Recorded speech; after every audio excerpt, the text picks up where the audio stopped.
পশ্চিমবঙ্গ কি ঘুমিয়ে পড়েছে?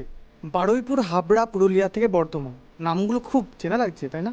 নাকি জাস্ট আরও একটা নিউজের হেডলাইন ভেবে ভিডিওটা স্ক্রল করে দেবেন? দাঁড়ান, গত কয়েকদিনে আমাদের বাংলায় যা যা ঘটলো তা যে কোনো সুস্থ মানুষের রক্ত হিম করে দেওয়ার জন্য যথেষ্ট। 12 বছরের নাবালিকা থেকে আদিবাসী মহিলা, স্কুলের ছাত্রী, কেউ নিরাপদ নয়। ঘরের ভিতরে দাদু বাবার লালসা থেকে শুরু করে বাইরের তান্ত্রিক বা পাড়া দাদার পাশবিকতা, বাংলা আজ পুরোই রক্তাক্ত। কিন্তু কেন হচ্ছে এইসব? কারণ আমরা বড্ড তাড়াতাড়ি সব কিছু ভুলে যাই। দুদিনের মোমবাতি মিছিল থেকে শুরু করে সোশ্যাল মিডিয়া স্ট্যাটাস, তারপর সব চুপ।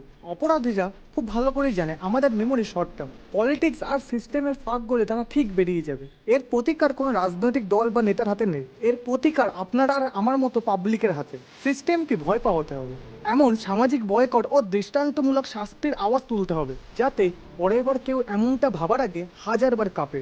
আর কতদিন চোখ বন্ধ করে থাকবে? ভিডিওটা শেয়ার করে সবাইকে জাগিয়ে তুলুন আর কমেন্টে জানান আপনার মতামত। আরও ইনফরমেটিভ তথ্য পেতে আমাদের চ্যানেল মিস্ট্রি রিকর্ডকে ফলো অ্যান্ড সাবস্ক্রাইব করুন।